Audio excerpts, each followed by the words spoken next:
욥기 20장 1절에서 우리 마지막 말씀까지 한 절씩 읽을까요? 제가 먼저 읽습니다. 시작. 나아만 사람 소발이 대답하여 이르되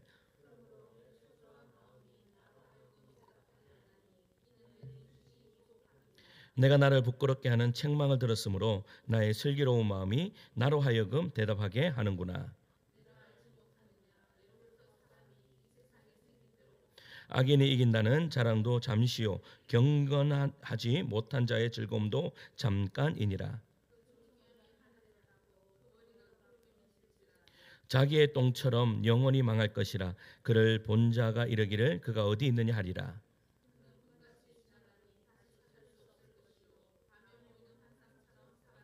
그를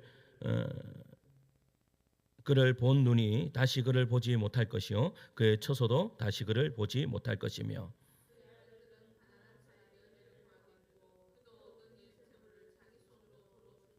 그의 기골이 청년같이 강장하나 그 기세가 그와 함께 흙에 누우리라.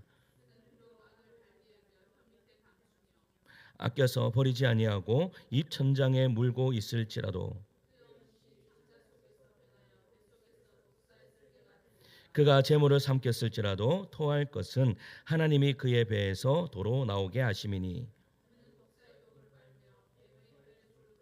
그는 강 곧 꿀과 엉긴 젖이 흐르는 강을 보지 못할 것이요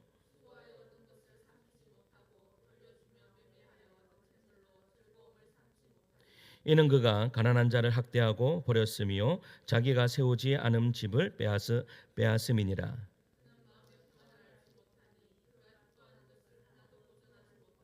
남기는 것이 없이 모두 먹으니 그런즉 그 행복이 오래가지 못할 것이라.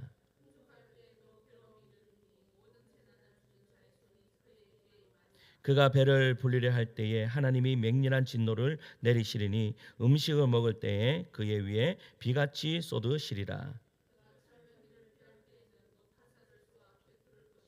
몸에서 그의 화살을 빼낸즉 번쩍번쩍하는 촉이 그의 쓸개에서 나오고 큰 두려움이 그에게 닥치느니라.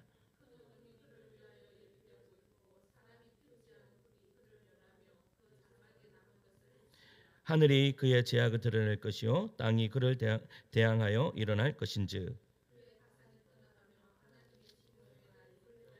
함께 읽습니다. 이는 악인이 아멘. 할렐루야. 예수 믿는 사람 오만 아멘 하시겠습니다. 아멘. 이제 그 2라운드에 지난주에 들어갔죠. 이 난 뒤에 언제 이 주자가 누군가 하면 소발이라는 주자입니다. 소발의 논리는요, 이 18장에서 빌닷이 펼친 논리와 비슷하다라고 볼 수 있습니다. 소발은 아주 간단하게 오늘 막 말씀을 읽으면 이 말씀이 무슨 말씀인가 막 헷갈릴 수가 있어요. 지금 이 사람이 무슨 말을 하고 있나 잘 이해가 안 될 수도 있습니다. 그런데 이 소발이 결론을 내리면서 그냥 단 한마디를 한다면 무슨 말인가 하면 욥 네가 받는 고난은 네 스스로 자초한 것이야 라는 말입니다. 그러니까 이 1절부터 29절까지 쭉 읽고 결론을 낸다면 지금 욥 네가 지금 당하는 고난은 네가 자초한 것이다. 여러분 이 말씀은 18장에 빌닷도 같은 말입니다. 빌닷이 뭐라고 이야기했습니까? 악인은 장막에서 뽑혀나가고 사망의 장자가 걸어먹고 흔적마저 사라질 것이다. 여러분 말은 다르지만 결론은 똑같은 거예요. 욥 내 인생에 무슨 잘못이 있기 때문에 지금 이러한 어려움을 당하고 있다라고 그렇게 이야기하고 있는 것이죠. 그러나 여러분 성경은 욥을 향해서 뭐라고 이야기합니까? 의인이다라고 이야기해요. 의인이다. 당대의 의인이다. 그의 고난은 죄 때문이 아니라 하나님과 이 사탄 앞에서 하나님이 사탄 앞에서 욥을 자랑하신 결과로 시작된 고난이다라고 성경은 분명히 밝히고 있죠.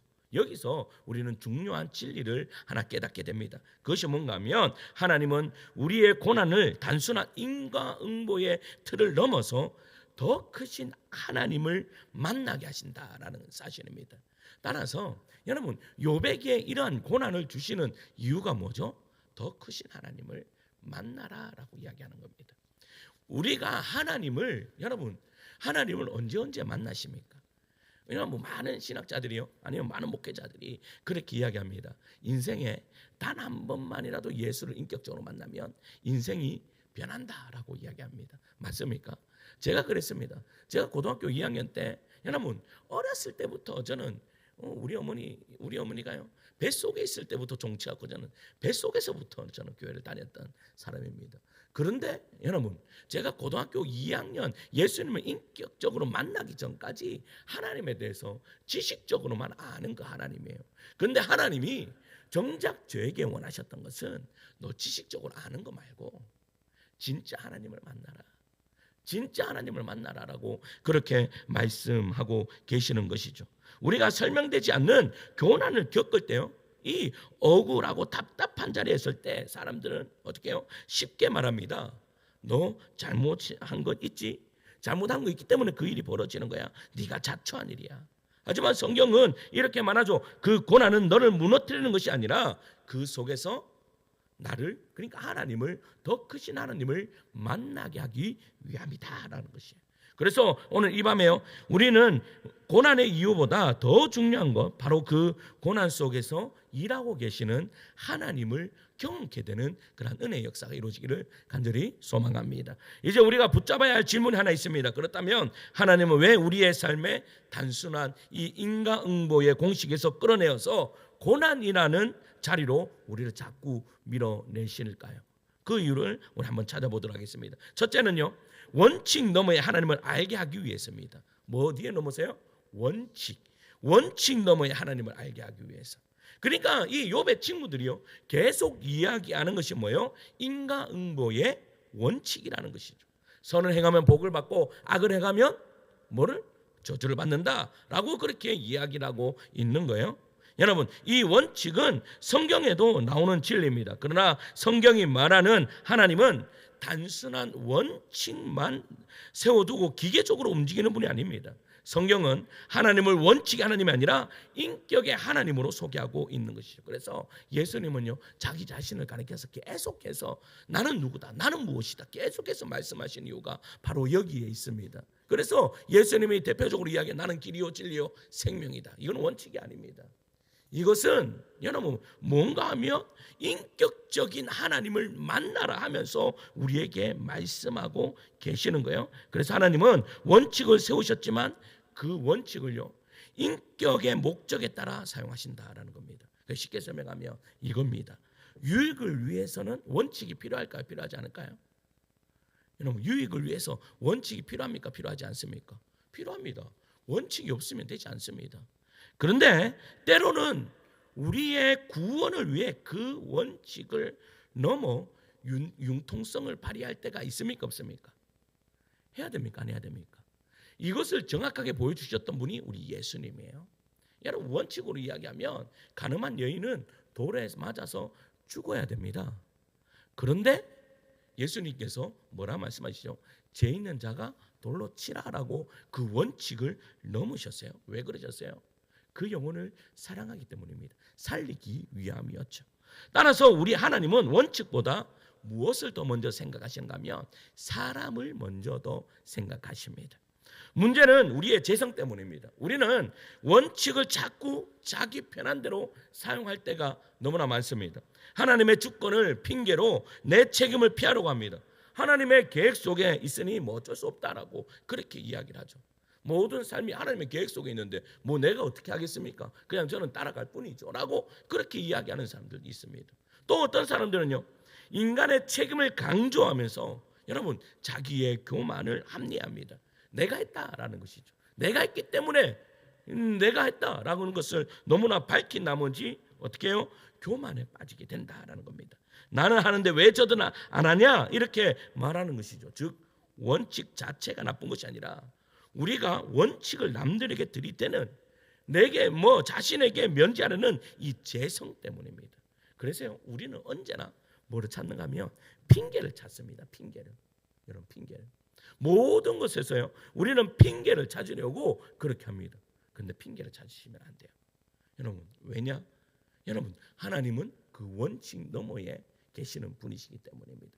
그러니까 우리는 자꾸 원칙을 가지고 와서 나의 핑계거리를 삼는데 하나님은 뭐라고 말씀하시는 거예요?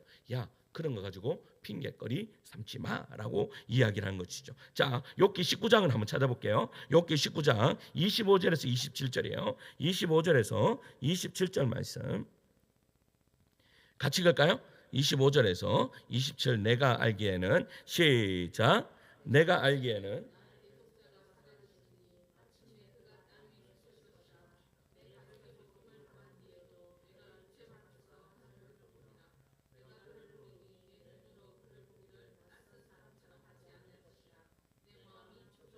아멘. 여러분 이 고백은 단순한 신앙 고백을 넘어서요.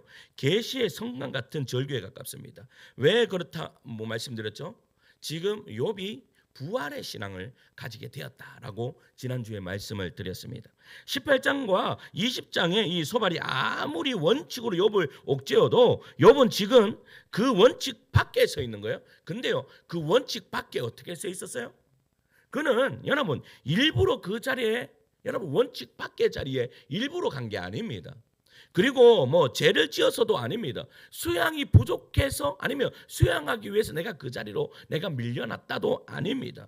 여러분 돌을 깨우치려고 그렇게 밀려난 것도 아닙니다. 왜 그가 원칙 밖에 밀려져 있습니까? 왜 원칙의 자리에 있어가 아니라 원래는 욥도 원칙의 자리에 있었죠. 그런데 그 원칙의 자리에서 밀려나서 어떻게 해요? 원칙의 그 밖에서 자리하고 있냐 이 말이에요. 이유는 다른 것이 아니죠. 하나님이 욥을 그것으로 밀어냈기 때문입니다. 할렐루야. 하나님이요 그 욥을 원칙의 자리에서 그렇다면 왜 밀어내셨습니까? 여러분 1장에 보면 하나님은 사탄 앞에서 욥을 자랑하죠. 내 종 욥을 보았느냐. 걔처럼 내가 어떻게 의인을 내가 보지 못했다. 걔가 나를 얼마나 사랑하는 줄 아느냐라고 했을 때 사탄이 뭐라고 이야기합니까?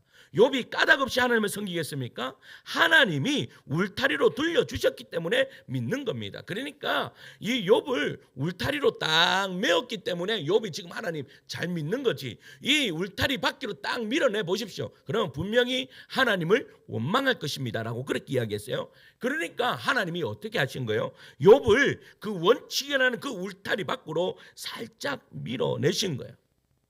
밀어내신 거예요. 왜 밀어내셨을까요? 이유는 다른 것이 아닙니다. 그곳에서 여러분 원칙의 밖으로 밀어내면 우리의 입에서 뭐가 먼저 나옵니까? 예? 예? 그렇죠. 원망이 먼저 나옵니다. 억울함이 먼저 나옵니다. 내 안에서 여러분 그러한 억울함이 내 안에서 확 올라오는 거예요. 여러분 그것은 여러분 인간이라면 다 올라오는 거예요. 저도 올라올 때가 있습니다.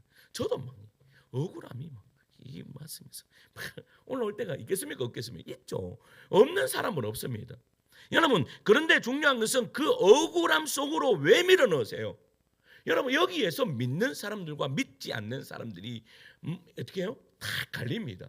믿지 않는 사람들은 그 억울함에서요. 여러분 그 이를 바닥바닥 갈면서 살아갑니다.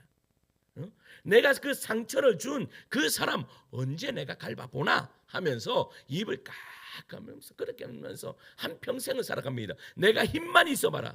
힘만 있어봐라. 내가 언젠가는 저 사람 내가 무너뜨리라 그런 마음으로 살아가요. 그런데요 여러분 신앙이 있는 사람은 그런 억울함으로 우리를 자꾸 여러분 밀어낼 때에 여러분 어떻게 합니까?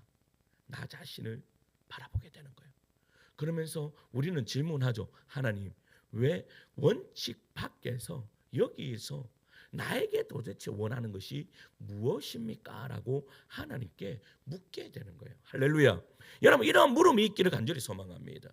여러분 이러한 물음을 하나님한테 이렇게 물을 때에 어떤 일이 벌어지는 줄 아세요? 보세요.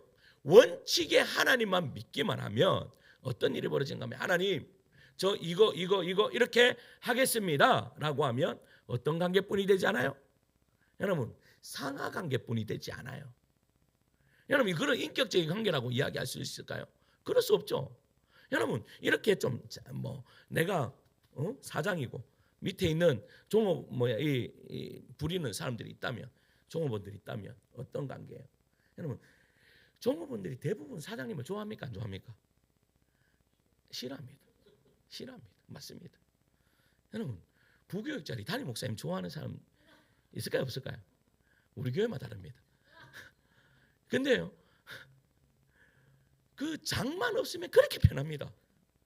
교회도요, 담임 목사님 싹 사라져 보세요. 그럼 담임 목사님 뭐 출장 가시거나 하시면 그래 편할 수가 없습니다. 제가 경중 있을 때 가시면 얼마나 편한지. 하는 일은 똑같아요. 근데 편해요. 사장이 없어 보세요. 하는 일은 어떨 때는요 더 많이 합니다. 더 많이 하는데 마음이 편해요.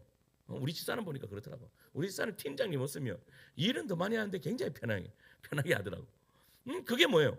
하나님도 우리가 그렇게 생각한단 말이에요. 그런데 지금 하나님께서 욥에게, 욥과 하나님은 그런 관계뿐이 안 되었단 말이에요. 그런데 하나님이 이 욥이라는 이 사람에게 그 원칙이라는 그 바깥 울타리로 밀어내면서 원하셨던 것이 뭐예요? 지금 너 인격적으로 나에게 다가와라 라는 것이었어요. 여러분, 우리의 신앙이 좋아지려면 인격적인 하나님을 만나셔야 됩니다.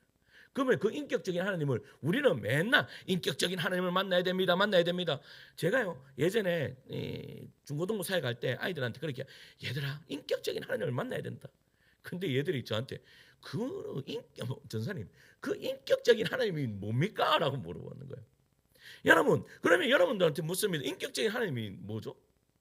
여러분, 인격적인 하나님이라는 것은 대화가 되는 분을 이야기하는 거예요. 여러분, 우리가 여기 있으면 스피커하고 대화합니까? 제가 아침에 탁 내려와 스피커야, 네 잘 있었니? 오늘 날씨가 추운데 춥진 않았니? 이러면 저는요 병원 가야 되는 겁니다. 병원 가야 돼요. 그런데 보세요, 인격적이라는 것은 대화가 되는 거예요. 딱 와서 어떻게 해요? 지사님 오셨습니까? 이거는 뭐예요? 인격적인 만남이에요. 하나님도 마찬가지입니다. 우리가 때로는요 하나님을 인격적인 하나님이라고 생각 안 할 때가 너무 많아요. 그냥 여러분 뭐 절에 가면 무슨 부처락 합니까? 돌 부처락 하면 돌이 있어요. 돌로 부처락 만든. 그러면 그 돌 부처에게 가서 뭐 합니까? 대화를 겁니까? 여러분, 원래는 대화를 걸면 안 되는 거예요. 원래는 대화를 걸면 안 되죠. 여러분, 대화를 걸려면 여러분 인격적이어야 되는, 그 사람이 나한테도 이야기를 하셔야지 그게 인격적인 거예요. 그런데 우리가 신앙생활 하는데 곧 돌부처한테 아무 인격이 없는 분한테 그냥 계속 말만 합니다. 하나님 이거요 말만 합니다. 그러면 여러분 뭐 이게 지금 뭐 인격적인 교제가 되는 거야 안 되는 거야? 제가 아침에 내려와서 이 스피커하고 이야기하는 거하고 똑같아요. 근데 여러분, 인격적인 하나님을 만난다라는 것은 지금 하나님과 뭐가 되는 거예요? 대화가 되는 거예요. 그러면 대화가 되려면 이 욥이 했던 거예요. 뭐를 했어요? 하나님 앞에 억울함을 토로하는 거예요. 그 토로하는 게 뭐예요? 대화를 거는 거예요. 대화를 거는 거. 하나님, 나 도대체 잘못한 것이, 제가 아무리 생각을 해도 내가 이 정도는 잘못하지 않았습니다. 그런데 지금 그 잘못한 것을 여러분 그 친구들이 와서 계속해서 지적해요. 그러면서 더 이 사람의 지하 몇 층까지 더 내려가는 거예요. 그런데 그렇게 더 내려가게 하시는 이유가 뭐예요? 왜 더 내려가게 하세요? 그것은 하나님을 더욱더 찾으라라고 그렇게 말씀하고 있는 것이죠. 사랑하는 성도 여러분, 하나님을요 기계적으로 여러분 만나려고 하지 마세요. 여러분 인격적으로 만나세요. 자유롭게 만나세요. 예수님이 이 땅에 오셔서 가장 먼저 하신 말이 내가 너에게 자유를 주기 위하여 왔다라고 그렇게 말씀하시는 거예요. 그러면 그 자유가 뭐예요? 여러분, 이때 당시에 유대인들이 가지고 있었던 그 원리와 원칙은 원래 하나님이 주셨던 그 율법과는 완전히 다른 율법이 되어버렸다라는 거예요. 그 율법이 뭐예요? 어떠한 율법이에요? 자기들의 이익 수단을 위한 율법을 만들어 놨는 거예요. 그 율법을 어떻게 해요? 그 율법을 원칙으로 전해서 이 원칙을 벗어나면 다 안 된다라고 그렇게 이야기해 버리는 거예요. 그러니까 그들과 하나님 관계는 기계적인 관계뿐이 되지 않는 거예요. 그러니까 예수님이 오셔가지고 뭐라고 말씀하시는 거예요? 야, 너 그 기계적인 그런 만남하지 마. 너희 좀 자유해. 그러니까 예수님이 자유하려고 뭐 했는 거예요? 안식일에도 밀을 먹고, 안식일에도 여러분 죽은 자를 살리고, 여러분 안식일에 안전매기도 일으키고 하신 거예요. 왜? 자유해라. 하나님은 뭐를 더 좋아하신다? 한 영혼을 살리기 위해서 사랑으로 교제하는 것을 더 사랑하신다. 그 말이 무슨 말이에요? 인격적인 하나님이시다라는 것을 예수님을 통해서 계속해서 이야기하셨다라는 거예요. 성도 여러분, 인격적인 예수님을 원칙을 넘어서 정말 인격적인 예수님을 만나는, 하나님을 만나는 우리 성도들 되시기를 간절히 축원합니다. 둘째는요, 왜 욥에게 이렇게 그 원칙의 바운더리를 밀어내셨는가? 두 번째는요, 계시기만 해도 좋은 하나님을 알게 하기 위해서예요. 계시기만 해도 좋으신 하나님, 계시기만 해도. 욥은 그런 것이 아닙니다. 여러분, 요나의 이야기를요, 똑같은 패턴입니다. 그러니까 성경은 계속해서 똑같은 패턴을, 그냥 제가요 설교를 하면 매일 어떨 때는 보면 반복하는 것 같습니다. 요즘에 그 창세기를 하고 있는데, 창세기에서 제가 설교를 막 준비하다 보면 이 본문에서 이 이야기 또 하시는 거예요. 지난번에 분명히 하셨는데 또 하시는 거예요. 이게 뭐예요? 성경은요, 동일한 걸 계속 반복하는 거예요. 왜 반복해요? 여러분, 사람은요 반복하지 않으면 안 됩니다. 제가 오늘 드럼을 데뷔를 했습니다.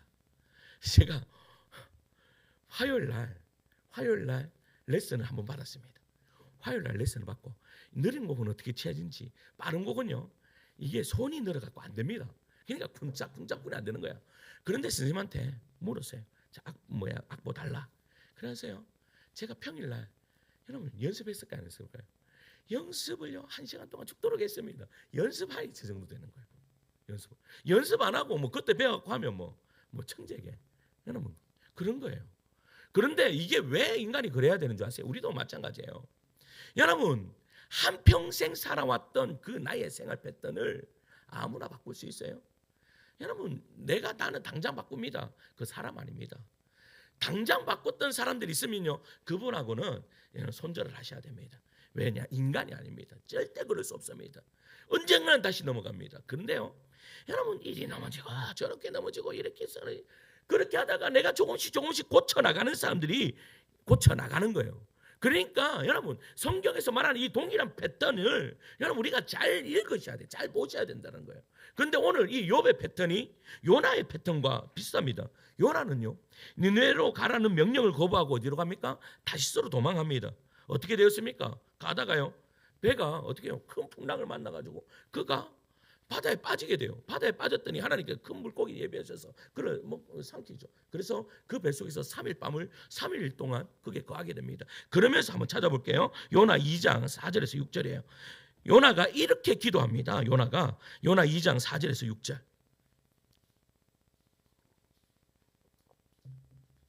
욥기 뒤에서 yon 이렇게 돼 있는데, 다 찾으셨어요? 읽을까요? 시작. 내가 말하기를 내가 주의 목전에서 쫓겨났을지라도 다시 주의 성전을 바라보겠다 하였나이다. 물이 나를 영혼까지 둘러싸우며 기품이 나를. 아멘. 지금 뭐라고 이야기하는 거예요? 이렇게 이야기하는 거죠. 내가 주의 목전에서 쫓겨났다. 지금 이 말은 욥이 어디에서 쫓겨났는 거예요? 지금 그 울타리에서 쫓겨났는 거하고 똑같아. 쫓겨났다. 다시, 그런데 중요한 것은 쫓겨났는데 다시 뭐를 본대요? 보세요. 쫓겨나니까 뭐를 봐요? 주의 성전을 본대요. 물이 나를 영혼까지 둘러싸우며 기품이 나를 에워쌌고 바다풀이 내 머리를 감쌌다. 이 말이 무슨 말이에요? 나 죽었다 이 말이에요. 산다고 생각할 수 있을까요? 나 죽었다 이 말이에요. 그러니까, 그런데 놀라운 것은요, 이 고백 속에서 지금 말하고 있는 것이 뭔가 하면, 하나님, 그런데 나 살려주세요라는 말이에요. 나 죽었다라고 이야기해 보세요. 우리는 예수를 믿는데 예수를 믿어야 삽니까? 죽습니까?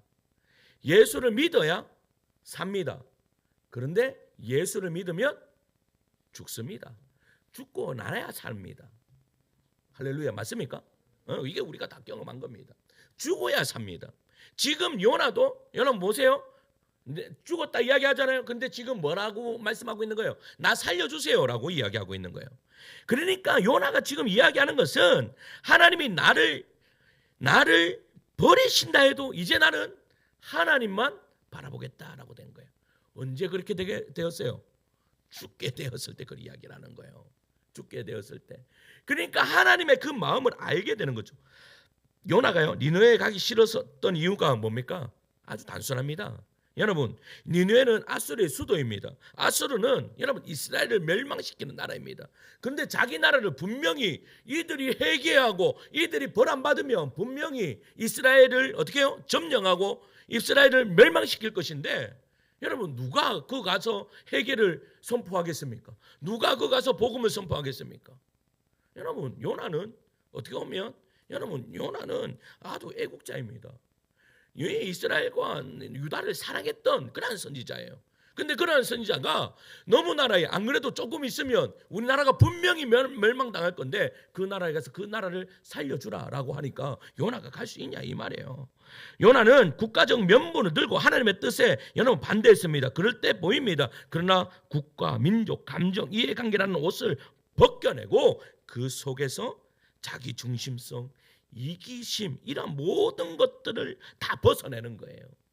요나는 물고기 뱃속에서 자신의 미련한 완고함, 자기의 이기심이 깊이 들어있는 것을 발견하게 되는 거죠. 그러니까 여기서 우리가 깨달아야 될 것이 뭔가 하면 하나님께서 그 울타리 밖으로 미실 때에 여러분 내 안에 있는 재성을 발견하게 된다라는 거예요. 예전에는 이것이 하나님 앞에 내가 당당했던 것인데, 내가 예전에는 이 나약에 있는 이것이 당당했던 그러한 어떤 요소인데, 하나님의 그 깊음 안에 딱 들어가니까 내가 당당했던 그것이 죄라는 생각이 그때부터 들기가 시작하는 거예요. 뭔가가 잘못되었구나라는 생각이 드는 거예요. 여러분 우리 한국교회가, 여러분 우리 한국교회 모든 성도들이 여러분 이 자리로 들어가야 됩니다. 한국 교회가 다시 살기 위해서는 여러분 죽는 자리로, 하나님께서 밀어내는 자리로 가야 됩니다. 하나님이 밀어내는 자리로 가야 자기들이 의로 여겼던 모든 것들이 잘못되었다라는 것을 깨닫게 되는 거예요.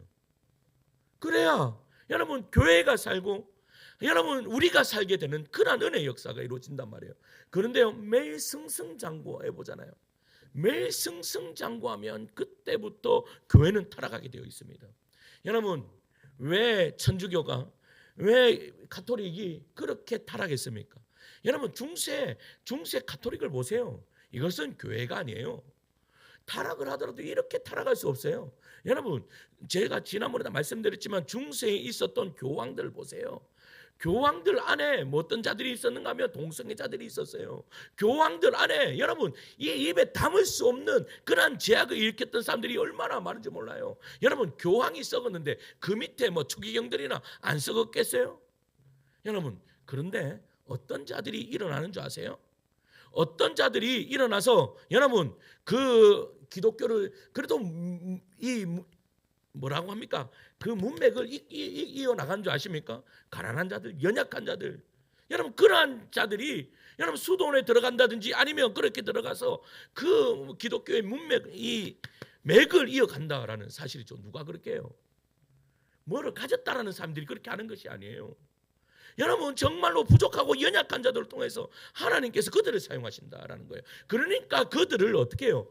하나님이 사랑하시는 자들은 언제나 하나님이요, 하나님을 더 깊이 경험하라고 우리의 울타리에서 자꾸 하나님을 밀어내시는 거예요.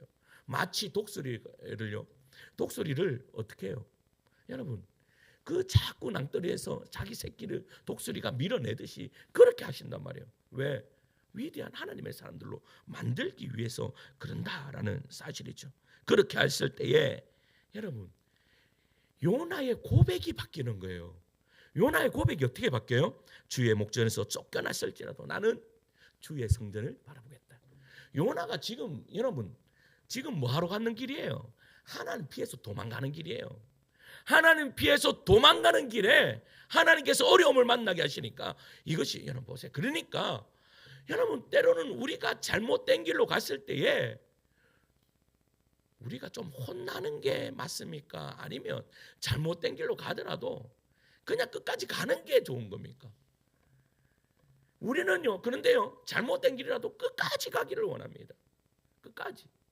제가요 왜 저는 좀 빨리 회개하는가 하면 제가 한 가지의 일이 있었는데 그 한 가지의 일로요 끝까지 가봤거든요.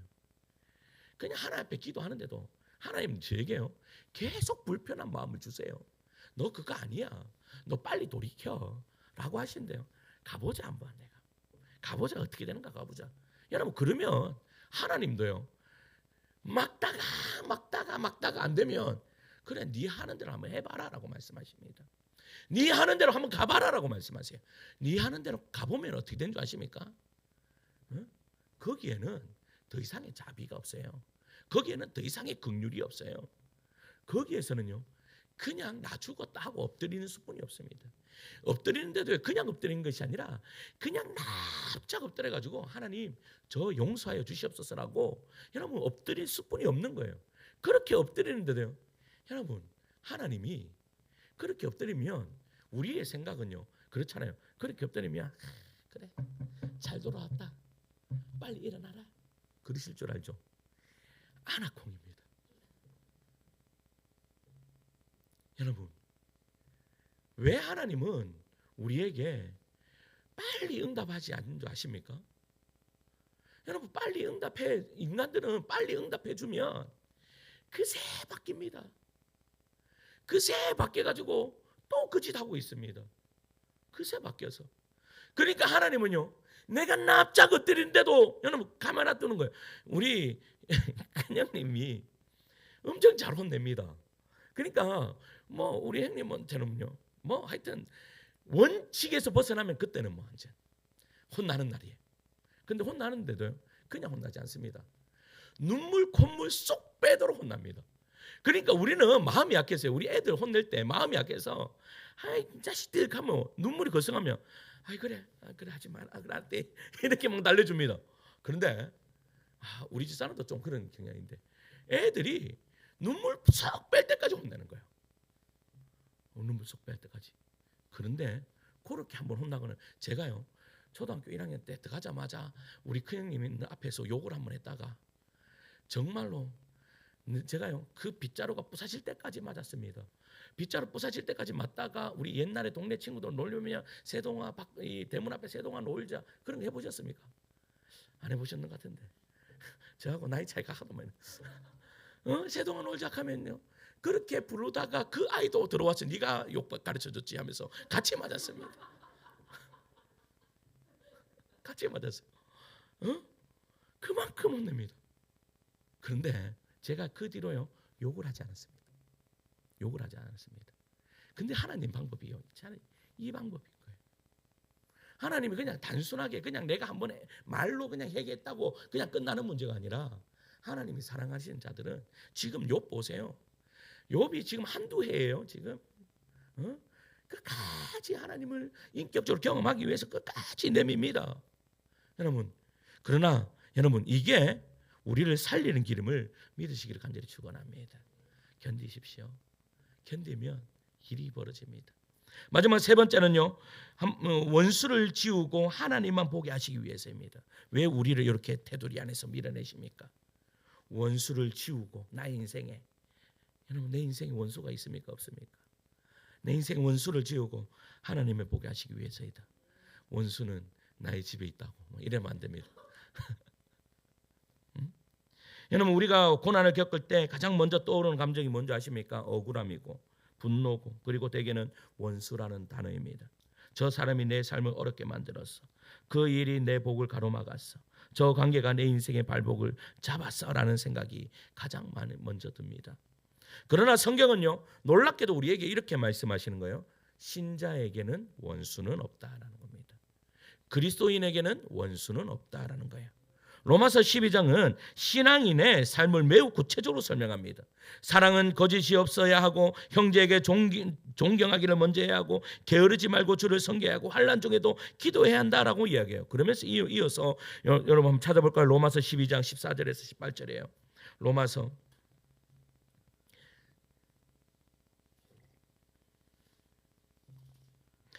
12장 14절에서 18절이에요. 다 찾으셨어요? 같이 읽을까요? 18절까지 읽습니다. 시작. 너희를 박해하는 자를 축복하라. 축복하고 저주하지 말라. 즐거워하는 자들과 함께 즐거워하고 우는 자들과 함께 울라. 서로 마음을 같이하며 높은 데 마음을 두지 말고 도리어 낮은 데 처하며 스스로 지혜 있는 채 하지 말라.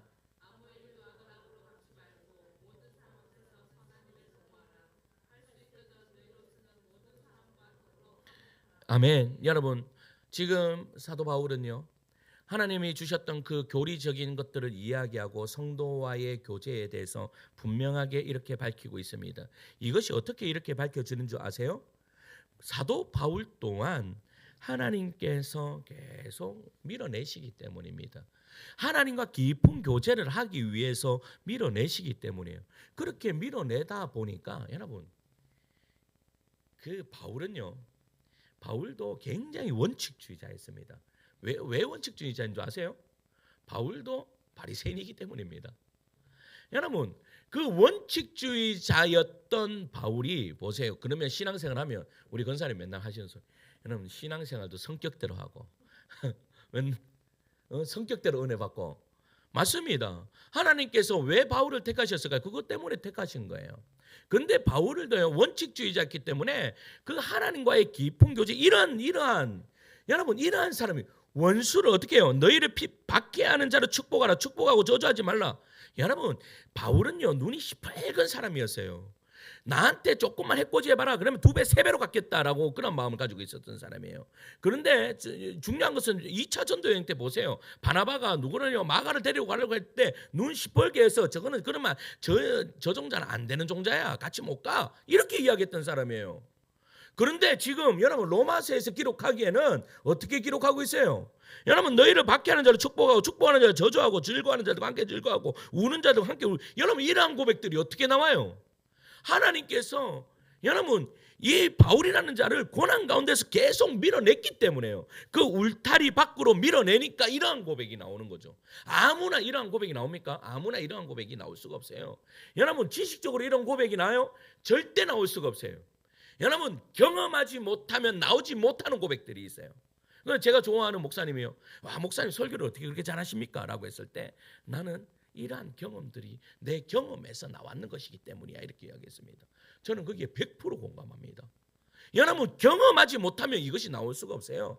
여러분, 정말로 여러분 고난이나 테두리에서 밀어낸 가운데 거기에서 하나님의 그 어떠하심, 사랑과 자비하심을 경험하지 못하면 성도를 이해하지 못합니다. 그 사람은 사랑을 어떻게 해요? 품지 못합니다. 그리고요, 보세요. 그럼 마지막 결론에 19절 말씀 이렇게 이야기합니다. 19절이에요. 시작. 내 사랑하는 자들아, 너희가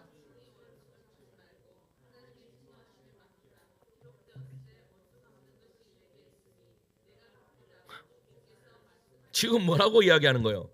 원수가 아니다 이 말이에요. 원수는 누구한테 있다? 하나님 앞에 맡기고 원수는 원수가 아니다라고요. 그러면서 마지막 20절 읽습니다. 시작. 내 원수가 줄이거든 먹이고.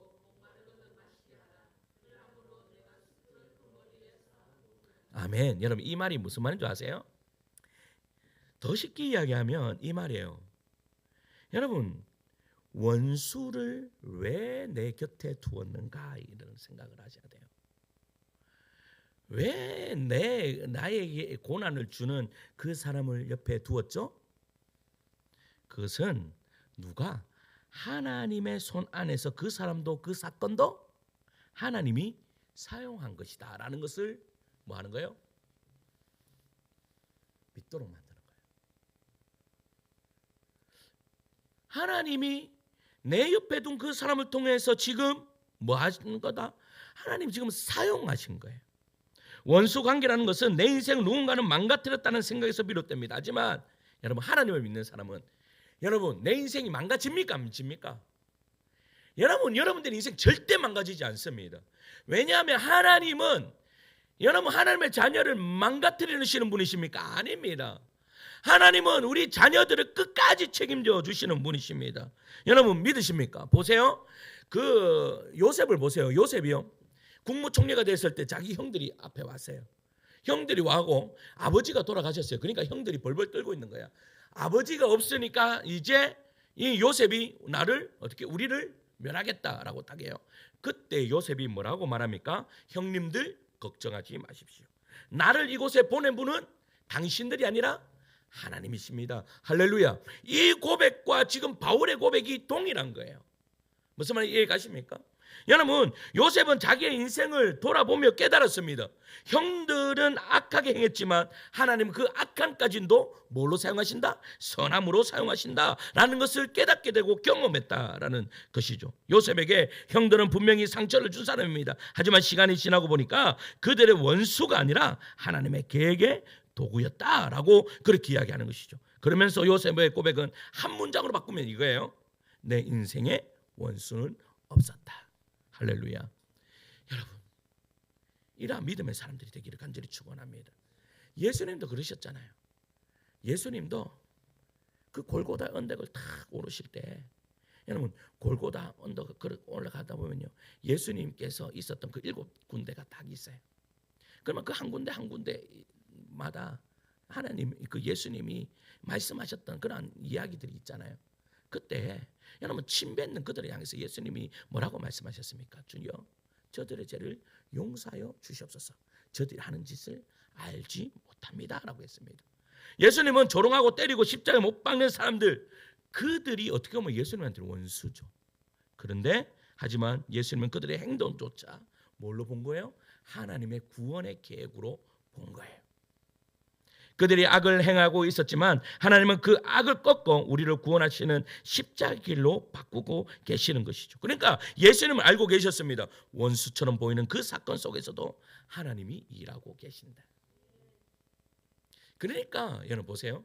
독일이 여러분 2차 세계대전 때 유대인들을 600만 명이나 학살을 합니다. 그들이 유대인들을 학살한 이유가 뭔지 아십니까? 여러분, 예수님을 십자가에 못 박아 죽인 당사자들이 유대인들이기 때문이다라는 그 명분을 가지고 그렇게 했다라는 거예요. 그런데요, 보세요. 신앙을 똑바로 알고 있는, 하나님과의 인격적인 올바른 교제를 하고 있는 사람들은 여러분, 이게 이해가 되는 일입니까? 이해가 안 되죠. 여러분, 하나님은 그까지도 사용하시는 분이신데 어떻게 그렇게 우리의 삶을 그렇게 할 수 있습니까? 그런데 우리가요, 그 히틀러처럼 그러한 행동을 하고 있습니다. 무슨 말 이해가세요? 그것을 정당하면서 그렇게 하고 있다라는 거예요. 그런데 여러분, 그것에서 벗어나기 위해서는요, 하나님의 그 테두리를 벗어나서 그곳에서 하나님을 만나셔야 된다라는 사실이죠. 그런데 욥기서에서 왜 이 이야기를 할까요?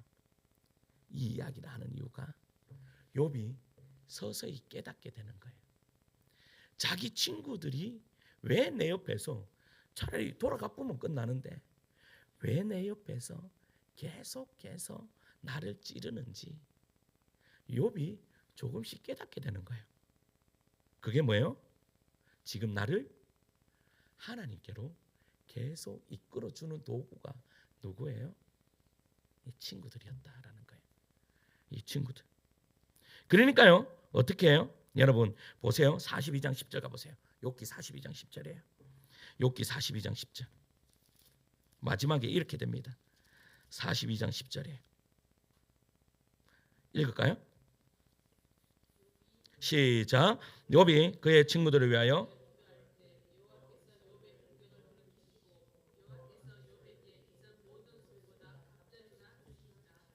지금 하나님이 욥에게 뭐 하라고 하신 줄 아세요? 욥아, 친구들을 위해 기도해라. 친구들을 위해 기도해라. 그 말은 무슨 말인가 하면 저 친구들은 원수가 아니다. 원수가 아니라 네가 하나님을 알게 하게 하기 위한 하나의 계획이었다. 도구였다. 그렇게 되면 이 친구들을 위해서 기도할 수 있어요, 없어요? 있는 거예요. 지금 이야기하고 있는 거죠. 사랑성도 여러분, 신자에게 원수가 없다는 말은 결국 이런 고백이 이어집니다. 하나님의 사랑하시는 자에게 모든 것이 합력하여 선을 이루느니라. 모든 것을 선을 이루십니다. 원수가 없다는 말은 무서운 말이 아닙니다. 오히려 이렇게 말하는 것이죠. 나의 인생에는 겁날 것이 없다. 여러분, 겁내지 마십시오. 우리 김종국 목사님 책에 보면 겁나지만 겁나지 않는다 이런 책도 있는데, 여러분, 겁날 게 없습니다. 왜 겁날 게 없습니까? 우리는 하나님의 손 아래 있기 때문입니다. 그래서요, 여러분, 다윗의 시편에 보면 23편에 뭐라고 이야기합니까? 여호와는 나의 목자시니 내게 부족함이 없으리로다. 어떻게 이런 고백이 나올 수가 있죠? 이 고백은 왕궁에서의 고백이 아닙니다. 광야에서의 고백입니다. 그 광야에서 어떻게 이런 고백이 나오죠? 하나님께 다 맡겨놓으니까 그렇습니다. 원수까지도 하나님께 맡겨놓죠. 자기의 아들이 어떻게 반역을 해서 어떻게 쿠데타를 일으키는데도 그러한 가운데 하나님의 손에 다 내려놓습니다. 그러니까요, 그 아들이 죽는 순간, 여러분 만약에 우리의 원수가 만약 그렇게 죽었다라고 하면요, 아이 저 자식 잘 죽었다 이렇게 이야기할 겁니다. 그런데 다윗은요 그 아들의 죽음을 향해서 울었습니다. 어떻게 그렇게 울 수 있습니까? 이것을 믿었기 때문입니다. 하나님 앞에 모든 것이 있다라는 것을 믿었기 때문입니다. 여러분 너무 걱정하지 마십시오. 여러분 이게 이제 저한테도 이야기하는 것일 수도 있는데 너무 걱정하지 마십시오. 너무 두려워하지 마십시오. 우리는 하나님의 손 아래서 하나님의 선하신 계획이 분명히 이루어질 줄 믿습니다. 할렐루야.